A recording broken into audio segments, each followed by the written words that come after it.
Knowledge for Men, episode 33. Welcome to KnowledgeForMen.com, where boys turn into men, where men turn into leaders, into lions, the ferocious few who stand strong, a place where you grow to become the man you were born to be. It's time to take massive action towards the life you want. Get the health, get the relationships, business, and career you've always dreamed of. Achieve a level of success and happiness that you've been searching for so many years. Life has given you enough, and it's time to take a stand and take full control of your life. Stand with us as we interview the most inspiring and successful leaders to give you real-world advice to crush life and awaken the sleeping giant inside of you.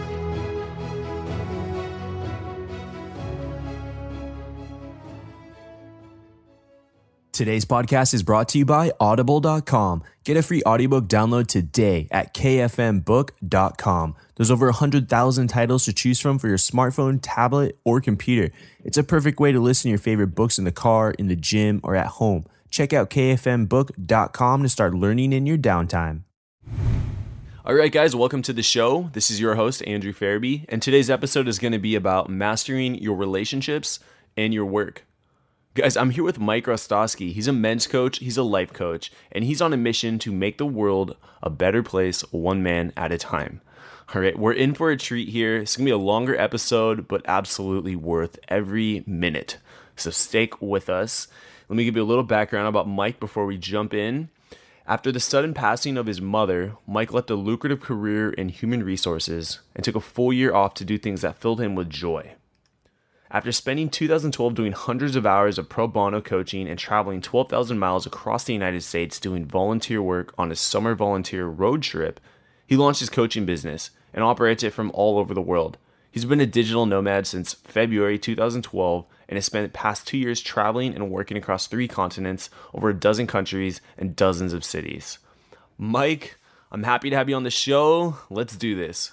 Hey, Andrew. Thanks for having me. All right, let's go in with your favorite success quote and why.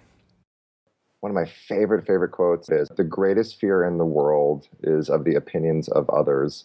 And the moment you are unafraid of the crowd, you are no longer a sheep, you become a lion.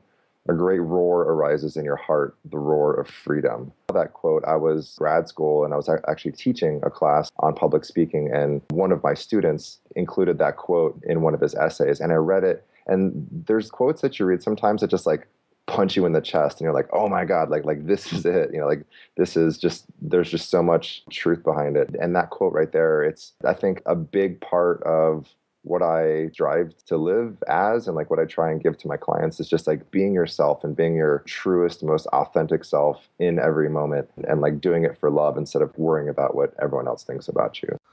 That's a very insightful quote. It's by Osho. He's an Indian philosopher. And to me, that's about doing the things that you want to do and not caring, like not having any fear of what others are going to think, of how others are going to respond to it, and just doing what you want to do for you.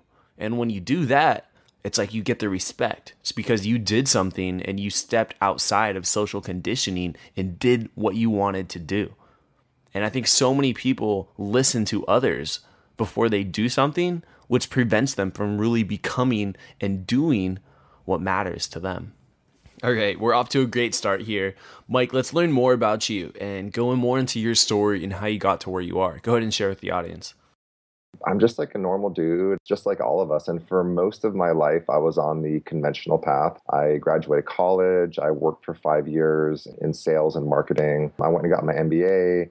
And then I got a job doing human resources for like a Fortune 50 healthcare firm. And I did that because that's what I thought I was supposed to do. I didn't know that there was any other option other than just, doing this grad school job. And then my path was pretty planned out for me. I was going to just work this job and continue to get promotions and make more money and retire, have some kids. And that was it. And the day that really changed my life was July 4th, 2011. And for 2 reasons. One, I went to a conference called World Domination Summit. So, some of the readers might have heard of it, and it's Chris Guillebeau's conference, and it's all about entrepreneurship. And I think their tagline is living a remarkable life in a conventional world. And that conference blew me away. I had been reading Chris's blog for a while, and just on a whim, I decided to go because it seemed like something I'd be interested in. And the people who I met, like for once, I felt like, wow, like this is me. I was kind of like the weird kid that like got good grades, and I used to like question authority a lot. Like I would question when things didn't make sense. I got in trouble a lot, but it's because I cared. Like I cared, and if something didn't make sense, or like if I saw injustice or I saw something that was wrong, like I would raise my hand, and it got me in trouble a lot. And for the first time, like I met people who were like me.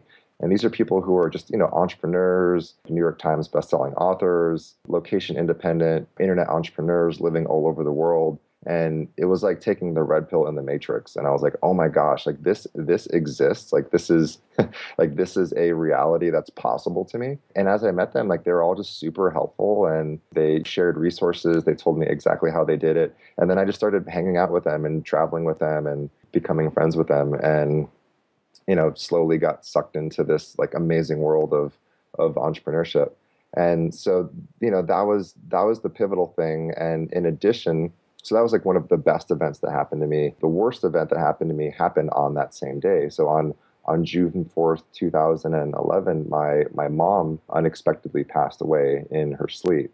So I actually got the call at like 3 a.m. I was in the hostel in Portland, and it was 5 hours before the conference started. And, my dad and brother called, and she just completely unexpectedly passed away in her sleep. And, if anyone's listening, once you suffer a great loss, once you taste death, like just life is never the same. So here I was at this amazing conference that totally changed my life. And I had the worst thing that ever happened to me. So just just everything fell apart. Like the train came off the tracks. Like my entire reality just exploded. And luckily I was in a good place with like really good people who supported me. And just after that, life was never the same. So once my mom passed away, my brother had actually just graduated high school a week before. So he's 18. I was 30 at the time. I was an only child till I was 12. And all I could think of was I want my brother David to have a good summer before he goes to college. So I don't even know why, but I decided to fly him out to New Jersey. Like it just seemed like the right thing to do. I flew him out to where I was living at the time and took 3.5 weeks off of work, and we just drove around the country, like spreading my mom's ashes. And my brother, he has some like videography skills. So we just made like a movie of it and made like a little documentary, and then put it on my blog, which I had just started at the time too. I think that moment was just the most alive that I ever felt. Traveling, being on the road, being with my brother, and I wanted more of that. And I wanted to feel alive for like 16 hours a day instead of 16 hours a week, like instead of just on the nights and weekends. So I just tried to figure out how to make that happen. And I lasted another 6 months in my corporate job, and then I sold everything I own in February 2012. And I've been traveling, almost for 2 years now, full time, all over the world, coaching, speaking, and just like doing events, running workshops. I had always had an income. I decided to go for it and dive in head first. And so far it's working.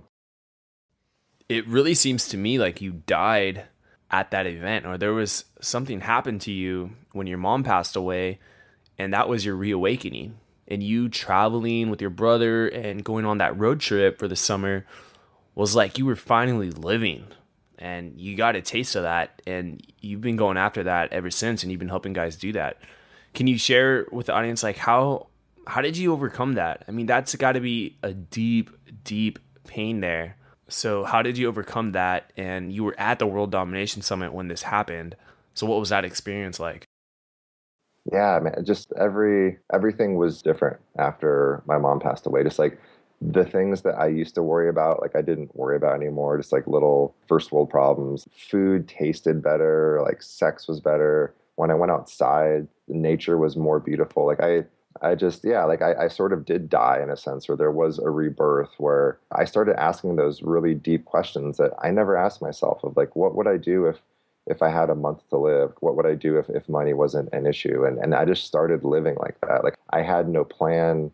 All I knew was that I was like really sad, and I just wanted to do stuff that makes me happy, which is what I started doing, was like traveling and helping people, and, driving around the country doing volunteer work with my brother in a summer project that we called A Summer to Serve.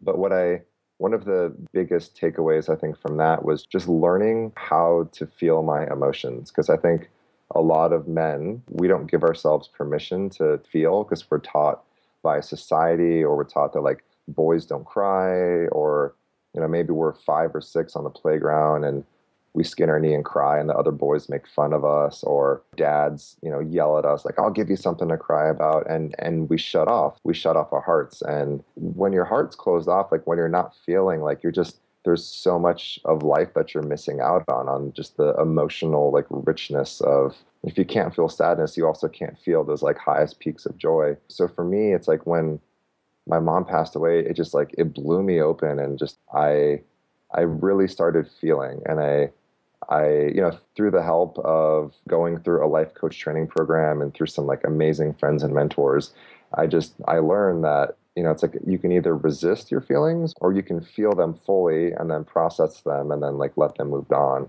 And I felt a ton of stuff that I had never given myself permission to feel ever, and just all this like just stuff came up from my childhood or from ex-girlfriends. And since that's happened, like I've cried so much, but crying is just a normal emotional, it's a normal response to a loss. And like you can either not allow yourself to grieve and like hold on to that sadness for all of your life, or you can grieve and then process it and then move on and then get back like on purpose and get back on like what you're doing. So that was one of the biggest things that I learned, was just give yourself permission to feel.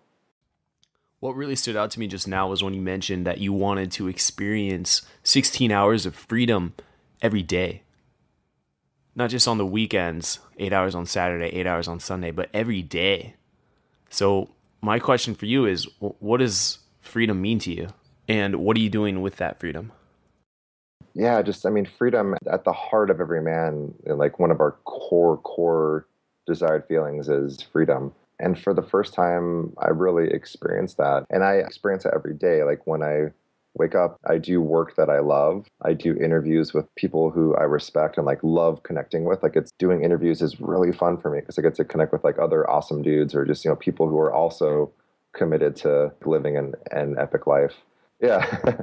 And like, why not? So death has been one of my like greatest teachers. I actually use it a lot as a tool, like in my coaching practice. And the last time I checked, like the death rate's hovering at about 100%. So, I know that this isn't a dress rehearsal.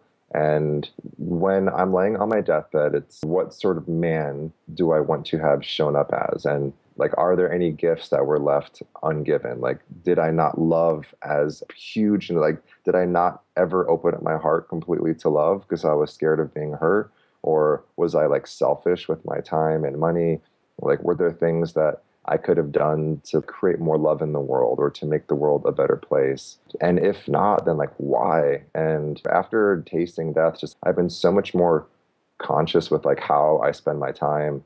And it's also a lot of fun. Like I travel, like I love to like throw parties for my friends and go out and do things, push my limits. I was doing a lot of like bungee jumping and skydiving for a while.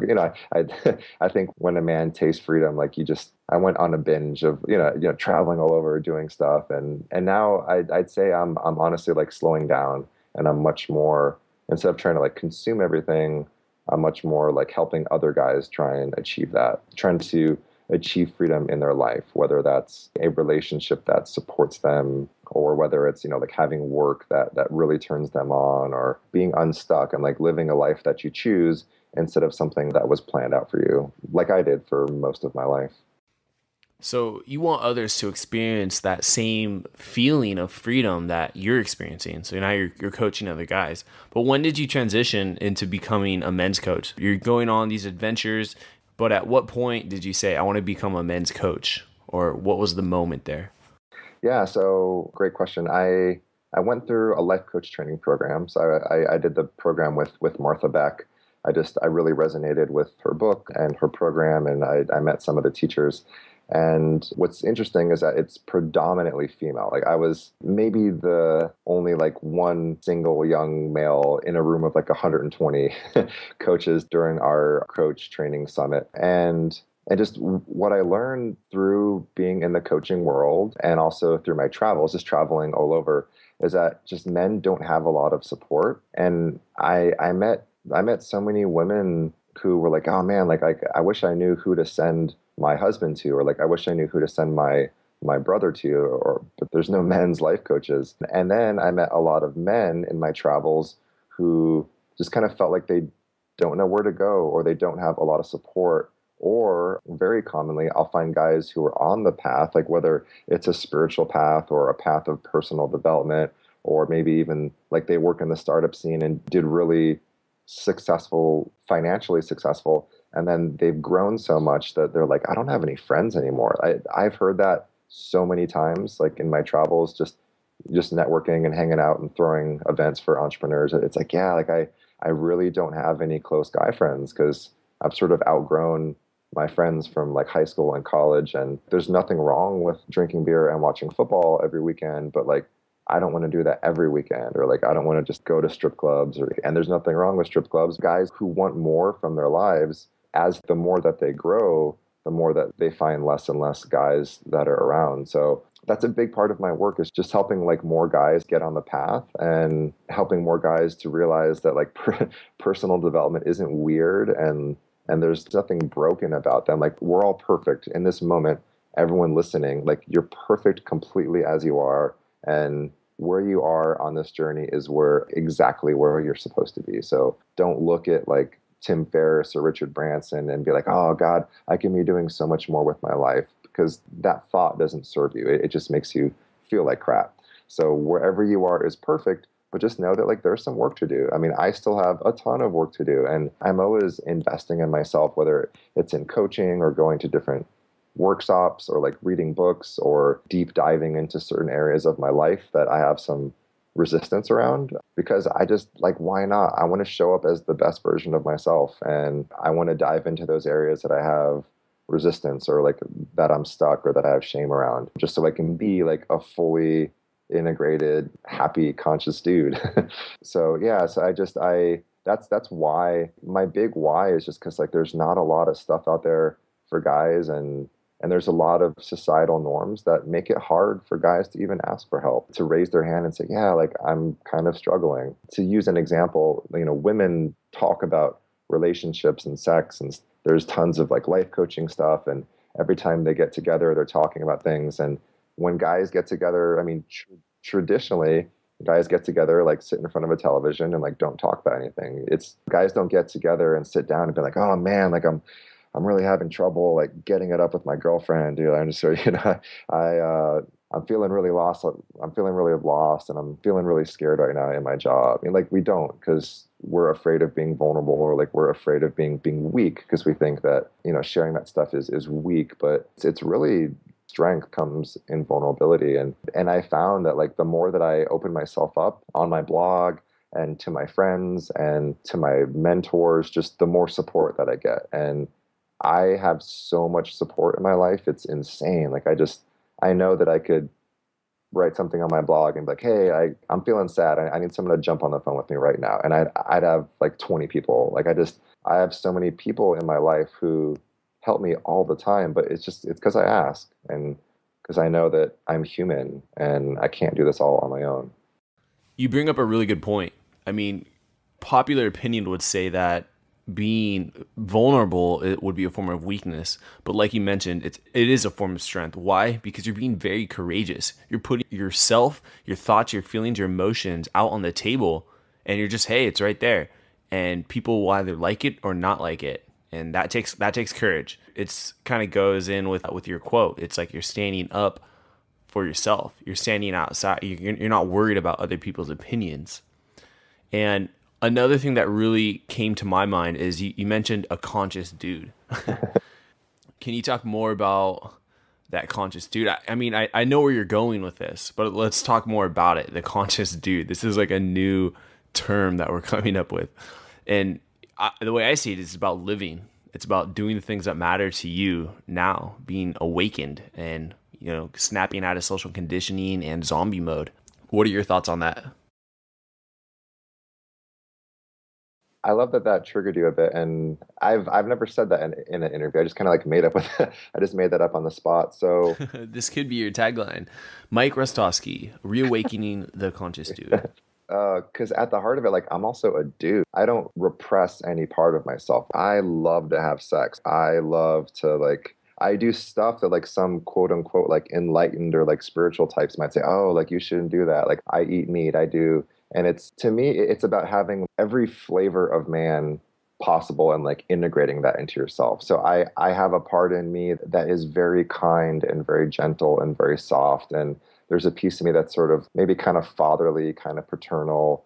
There's a piece of me that loves sex and is like just very, I own every piece of myself. Like I don't resist anything. And anytime I see any resistance to anything, like I go into that area and I'm like, why am I resisting this? You know, like I think sometimes I even see people who get into like spiritual work and they think they're like spiritually elite and like I'm on a different level than people who like don't meditate 30 minutes a day and who eat meat. But like levels are just an illusion. If you shut yourself out, if you close your heart and close yourself off to other people, then you're the one losing. So when I think of a conscious dude, one of the really big things for me is openness. Like how can I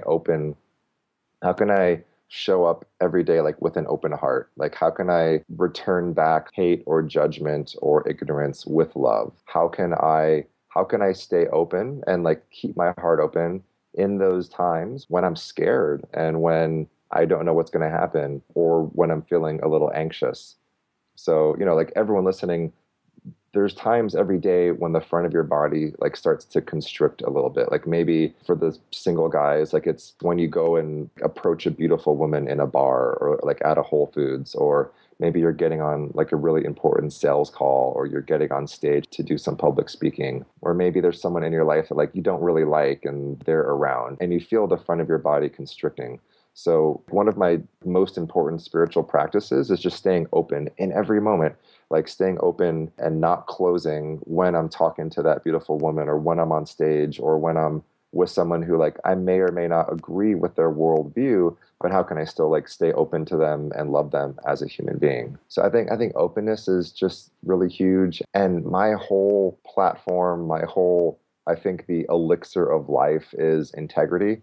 And it's creating like one congruent life. So the way that you show up like at work and to your parents and to your friends and to your wife and in the bedroom and in the boardroom and just like everywhere, it's you're the same. And everything that comes out of your mouth is truth, even if it's not received, but like you know what your truth is.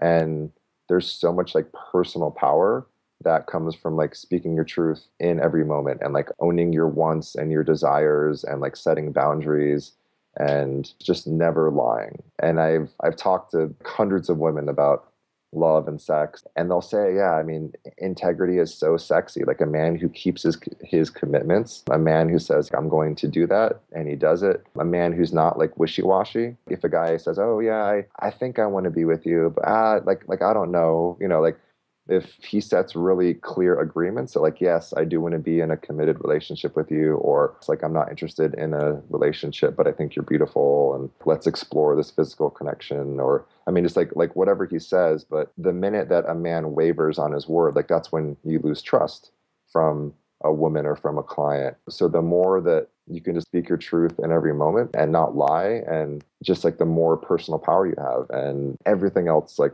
just flows into your life. Money and love and sex and everything that men strive so hard to achieve just like pours into your life when you just speak your truth to everyone around you.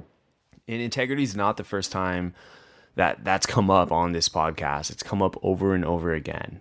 I mean, integrity can either make or break a relationship. It can either increase trust or just destroy all the trust. And without trust, there's no relationship.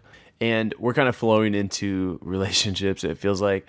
And so let's just go there. Mike, I know you're a men's coach, and there's got to be a ton or a large majority of guys who come to you and they're struggling in their relationship or struggling in their dating lives. So I mean, let's talk briefly. What can men do to improve their dating lives or become the man that women want, or let's just say the man that women love? Let's say that. Yeah. So how to become a man that women love? Number one, integrity. definitely. Like, just never, ever, ever lie. Like, always speak the truth. Always be on time. Like, even if you don't want to be in a relationship with her, like, tell her that truth. It's better to just be truthful about everything. And or if you think she's attractive, just walk up to her and say, just like, you're being beautiful. I had to meet you. You just have an amazing energy. Hi, I'm Mike. That's the way that I interact with women now. Like, I don't have any routines or pickup lines or anything. I don't even know what I'm going to say. I just walk up to them and like whatever comes out of my mouth is what I say. And I don't care how they receive it or not. And I do it from a place of I'm not trying to like get sex or I'm not trying to like have a conquest. If there truly is a woman who just either her energy or her beauty, just something about her makes me want to explore that connection more, then I go up to it and I explore it. So I say things that might seem super direct, just even that like you're beautiful or I want to kiss you. Is that okay? And I don't walk up and just say something like that, but like I speak what's on my mind. And the feedback I get all the time is it's really refreshing, as opposed to being nice to her and buying drink, pretending to be nice. It's being from this firm, grounded place of like, this is who I am. And like, I think you're attractive or like, I think you're amazing. And like, I would love to explore this connection.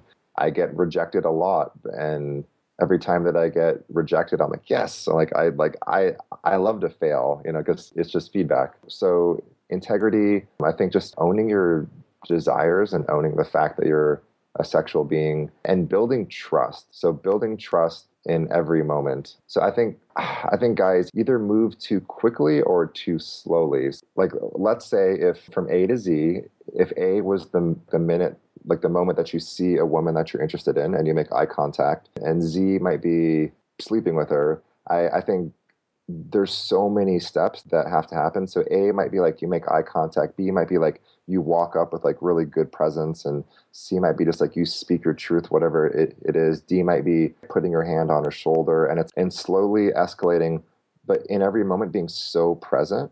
And another thing that's really important is, do you love women?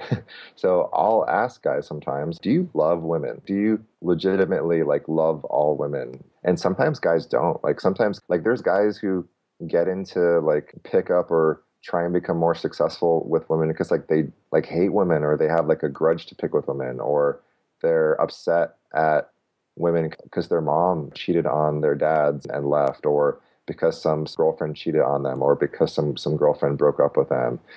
So that I would say that might even be a starting point. If a guy wants to become a guy who's loved by women, it's like I have to ask that guy first, do you love women? Like I love women. I adore women of all ages, and like I love being in the presence of a woman who's like in her 20s and in her 70s. Like I love the feminine. It just energizes me.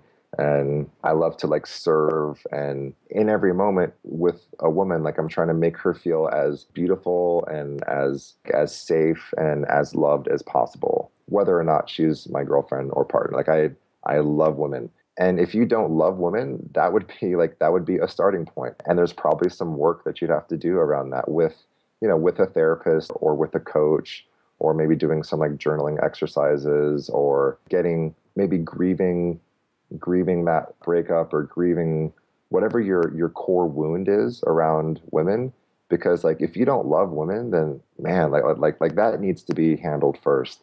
And there's guys sometimes where I've asked them that question, like do you love women? And they say no, and then I dig a little deeper, and it's because my girlfriend cheated on me, and then we kind of dive into that and do some work around that, and they're able to like grieve that and then heal that and kind of like wipe the slate clean, so they can move on to having like healthy relationships with women. So integrity, do you love women? And I'd say presence, the last thing. Women love like when you're there. So when I'm there talking to a woman, my eyes are just only on her.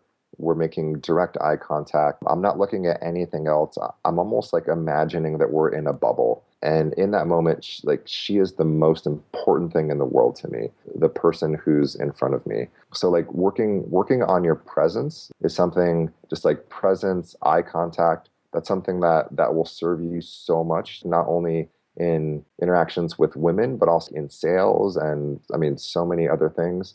And I like Authentic World a lot, like the authentic relating games, or like eye gazing exercises, or Like maybe even just try this, like take a friend and just stand in front of each other and like look into each other's eyes for a minute without talking. At first it might seem kind of awkward, but the more that you get comfortable with just opening yourself and like letting yourself be seen and like seeing someone else, the deeper like the level of presence that you bring into conversations, and women want you to be there.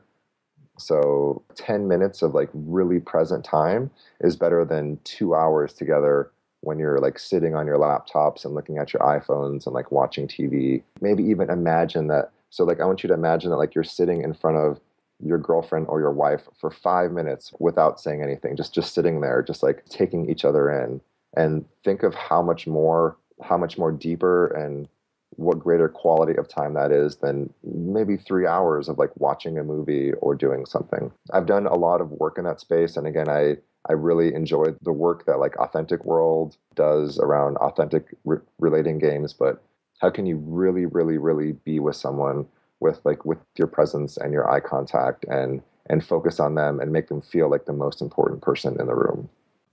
So being a conscious dude is really about creating authentic connections with women. And age is no factor. You're really just trying to connect with all women and be vulnerable, be present, alive, and in the moment. I mean, women can sense this, and they love it when you are. And speaking of the conscious dude, how can men better discover who they are and what they want out of life, Mike? Yeah. So the short answer is to eliminate distractions. In some cultures, they'll send a man out on a vision quest where he might go sit in a cave for 4 days, like in the dark, or go out into nature with nothing but himself and some food. And for a man to discover who he is, or I think that's similar to what's my purpose, just eliminate distractions. So like if you have no idea what you're doing in life, stop watching TV, stop looking at porn, stop going out drinking, stop whatever you're using to take you away from this moment, whether it's weed or like eliminate all that stuff. Like don't go on Facebook for a while. Just like sit with your thoughts and maybe sit with a journal. Maybe go and like take walks. Just like go out into nature and go inward instead of continuing to fill that hole with whatever you fill it with to spend time in the day. So yeah, just really like eliminate distractions and like learn to have a relationship with yourself. And there's some good books. Just one that I really enjoy anytime someone's like, man, like what's my purpose or what should I do? That's called Finding Your Own North Star. And it was written by Martha Beck. And I think it's like one of just like the best self-help books that I've read, just with a ton of like actionable exercises. You know, anytime someone's like, I have no idea what to do with my life, like that's the book that I recommend with them. But really it's creating space in your life to be with yourself. So to be with your thought, to be alone, to like go inward and just to kind of think for a bit instead of numbing and consuming and like eating and drinking and doing whatever. So basically face your problems head on versus spending your finite time doing the wrong things or doing things that don't even matter to you, and start really focusing on what does matter to you and going through that phase of your life, just putting yourself in that position. Yeah.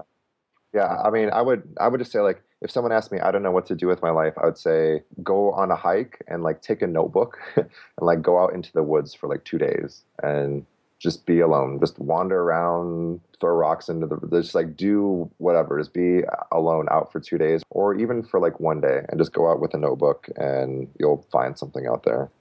This reminds me of the movie Into the Wild, but just don't eat those berries.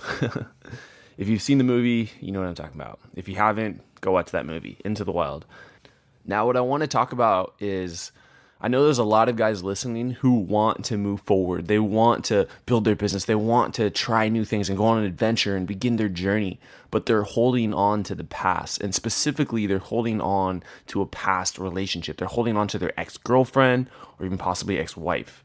What advice do you have for guys who need to overcome and are trying to overcome this situation in their life? Yeah. So something that I say a lot is yes is good and no is good, but maybe will kill you. And a lot of guys suffer when they're in that middle space of maybe. So the guy who's struggling with his ex-girlfriend, he's like, oh man, like maybe she'll get back with me, like maybe not, like I'm not sure. So if someone came up to me and said, yeah, like I don't know, I kind of want to be with my ex-girlfriend, like I think I love her, I don't know, I would say, all right, you have 24 hours to figure this out, and you have to come to a conclusion, like, do you want to be with her or do you not? And if you want to be with her, then call her up and have a conversation. Like, have some real courageous conversations about, like, this is what I want in the relationship. Like, I want you to be my girlfriend. And, or, it's like, I want to get back together. If she says no, then respect her no and say, all right, that's fine. I wanted to give it one shot. And then, like, close that chapter, close it off, and then move on with your life. There's so much personal power that comes from making decisions in your life, from not being like in that wishy-washy, like like I don't know, like so much suffering comes from being in the middle. And the more you make decisions, so like the word decide has the suffix "-cide", like CIDE, which is like homicide or suicide. So when you make decisions, like you're killing off options. But as you kill off options, there's actually freedom that comes from that, because there's not that like mental chatter, and there's not that like what if, and you're able to move forward with your life instead of being stuck in that limbo area. So I think for anyone who's struggling with like, oh man, like, should I do this or should I do that? What I say to you is, I give you 24 hours to make a decision, and just make it and stick to it, because you're only hurting yourself, and you're only wasting this one wild and precious life that you have. Because as we talked about, death is inevitable. So do you want to spend the next 6 months of your life wondering if you should start a blog, or like wondering if you should ask that girl out, or wondering if your ex is going to call you back? Or do you want to take action today and get clear on that so you can move on?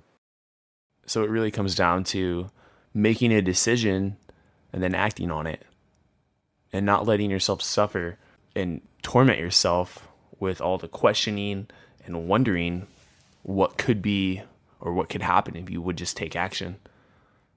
So that's really good. And Mike, let's now move into the knowledge round. Are you ready? Oh yeah, hell yeah.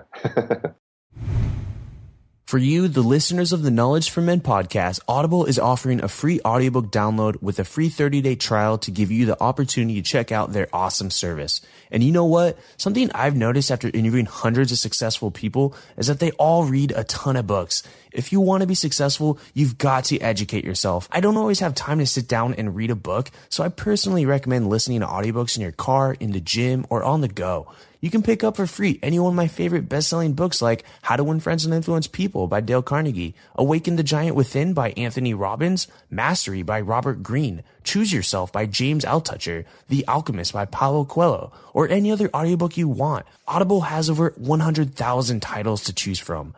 To download your free audiobook today, go to kfmbook.com. Again, that's kfmbook.com for your free audiobook today. Start learning, growing, and becoming the man you want to become now. Welcome to the Knowledge Round, where the guests will be asked rapid-fire questions to give the audience invaluable pieces of wisdom to help transform their lives. Starting in 3, 2, 1, showtime. All right. How would you explain being a man to an 18-year-old person who just graduated high school, an 18-year-old guy? Being a man is always telling the truth. Being a man is keeping all of your commitments. Being a man is loving women. Being a man is loving other men and supporting other men. Being a man is doing things not only for yourself, but also doing things for others. And being a man is being strong enough to ask for help and realizing that you can't do this all on your own. All right, well said. And Mike, what was holding you back from becoming the man you are today? I think ego, selfishness. So the illusion that like other people were going to do something for me. So the illusion that like my employer was going to make me happy, or my girlfriend was going to make me happy, or like my parents are supposed to do something for me, as opposed to now I realize that the only person who's responsible for my success, like for my happiness, for my feelings, for my thoughts, is myself. It's like radical self-reliance. So what was holding me back from being a man was thinking that someone else was going to like come and save me. when in fact the only person who can save myself is myself. Yeah, taking responsibility for your own life is huge. And Mike, what's the best advice you've ever received from a mentor? I'd say do it for love. One of my teachers, I've done some work with David Data, who wrote the book The Way of the Superior Man, which I highly recommend. And I've done a couple of intensives with him. And one of the things that he writes about in that book is like, do it for love. Do everything for love. Do everything to create more love in the world in every moment with your wife or your girlfriend. How can you open her up in every moment to love with your words, with your actions, with your touch, with the way that you show up in the world? How can you create more love in every moment? The way that you greet someone, the way that you say thank you when the boy bags your groceries, the way that you hold a door open for someone. How can you show up as love and create as much love in the world as possible? And sometimes guys say like, what's my purpose? Just like do it for love. It's like create as much love in the world as possible. And at the end of your life, you will have lived a rich and fulfilling life. The Way of the Superior Man by David Dida is such a powerful book. I highly recommend it for every man. And speaking of books, Mike, what are your 3 most influential books and why? Definitely The Way of the Superior Man. That got gifted to me a couple of years ago, and it just like blew me away. It's so damn good. And I mentioned Finding Your Own North Star by Martha Beck.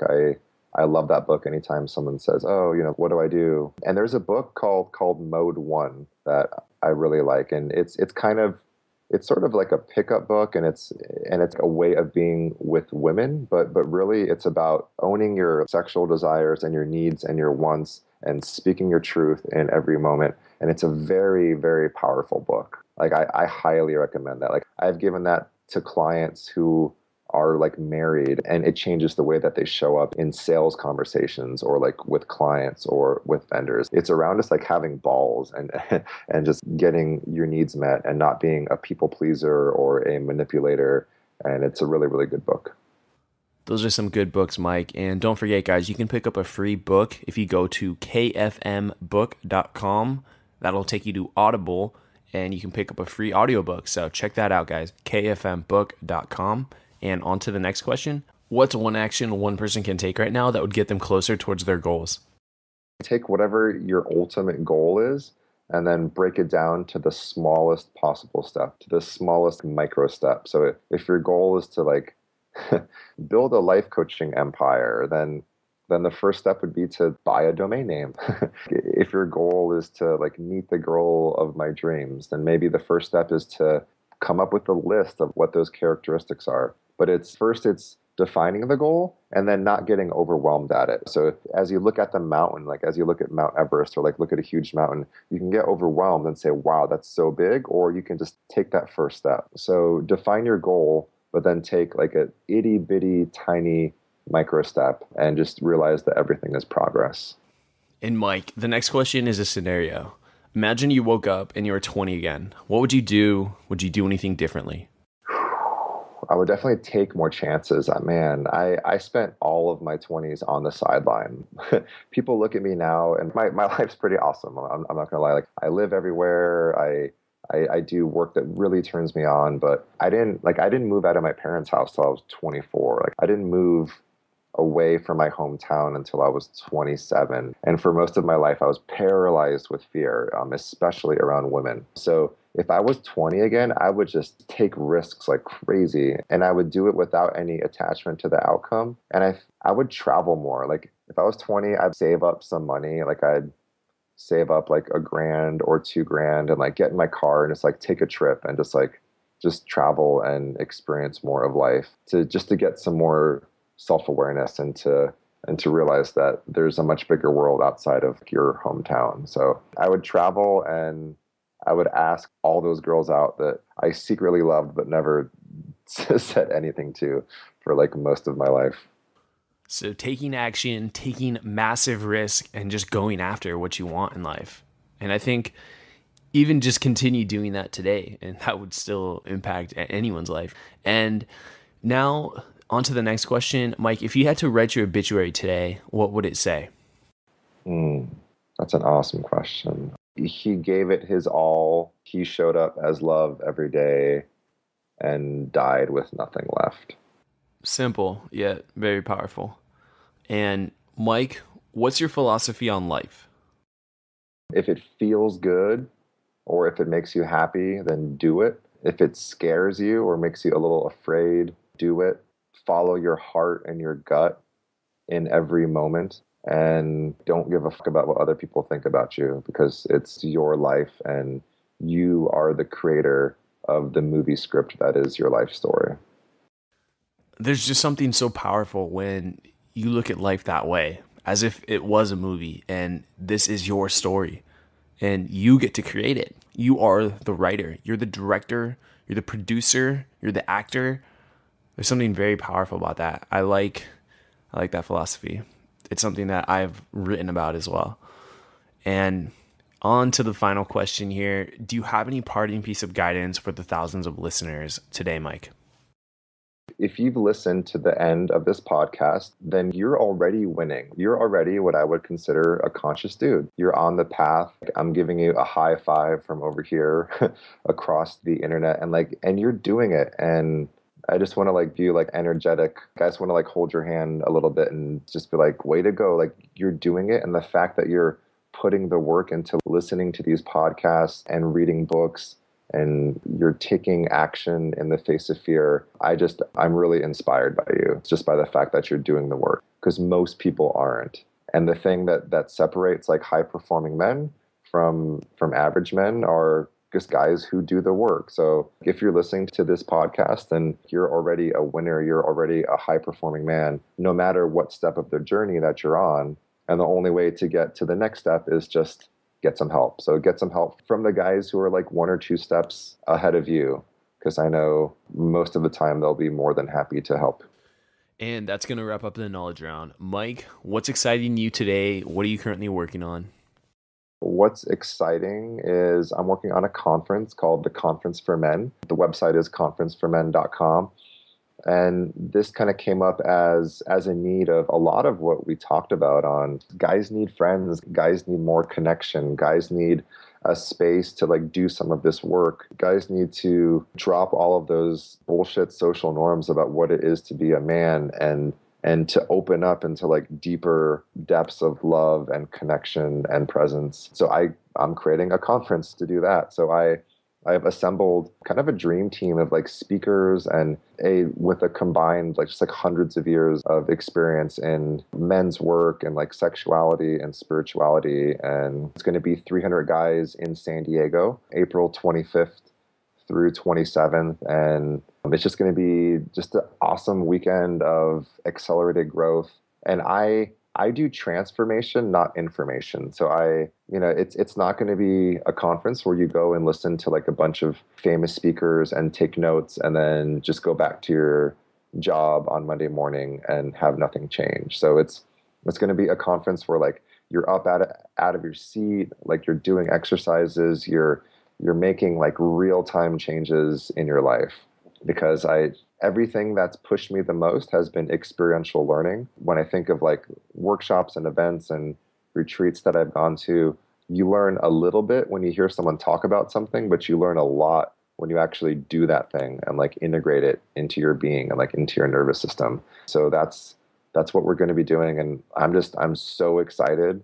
Yeah, I'm just so excited to do that and to continue to have a dialogue online about what does it mean to be a man in 2014. And I think a lot of stuff is changing, and I think guys are waking up. I mean, humans in general, we're waking up, we're evolving like crazy through having technology and through having information out there. So it's a really, really exciting time to be alive. Guys, this conference for men is going to be the real deal. I don't know if you can tell, but if you're moved by Mike Hrostoski and what he's been saying here, I mean, this is really only a glimpse of what the conference is going to look like. Guys, you're going to walk away from that conference with clarity, confidence, and a community of brothers who are also committed to being the best version of themselves. So the conference for men is April 25th to April 27th in San Diego at the Wyndham San Diego Bayside in downtown San Diego. And if you guys want to get more information, or if you'd like to purchase tickets for this event, you can just go to knowledgeformen.com/conference. knowledgeformen.com/conference. And you can get more information and you can purchase your tickets there. It is going quickly and there is limited seating, so check that out as soon as possible. And Mike, how else can the community get in contact with you? Yeah, so my blog is hrostoski.com, or another website that'll redirect there is menscoach.net, because I know my last name's kind of hard to spell. And you can also reach me on Facebook. I'm pretty active on social media, and those are the best ways to reach me. So definitely check out my blog, follow me on Facebook. I kind of use Facebook as like a microblogging platform too. Like if I don't feel like writing a full-on blog post, sometimes I'll just do like a little mini blog on Facebook. But yeah, I'd love to connect with you guys and hear your stories, and hopefully see you at the conference in April. All right, Mike, thank you so much for being on the show, and thank you for sharing your life lessons, your story, and all the valuable little nuggets of wisdom you dropped along the way. So thank you. Cool. Thanks, Andrew. It was awesome. All right, that's going to wrap up episode 33 with Mike Hrostoski. And guys, don't miss out on that conference. I haven't seen many conferences like this before, so check it out at knowledgeformen.com/conference. I hope to see you there. Thank you for listening to the Knowledge for Men podcast show. It's been a pleasure having you be a part of a thriving community of men who want to crush it in all aspects of life. I'm on a mission here to inspire millions of guys, and with your help, we're going to make a dent in the universe. Check out knowledgeformen.com for a ton of free content that's designed to help you live a remarkable life. Again, that's knowledgeformen.com. I hope to see you there. And always remember, 2014 is the official year of the crush, where we take action to get the life we've always dreamed of. This is your host, Andrew Farabee, and until next time, let's do it.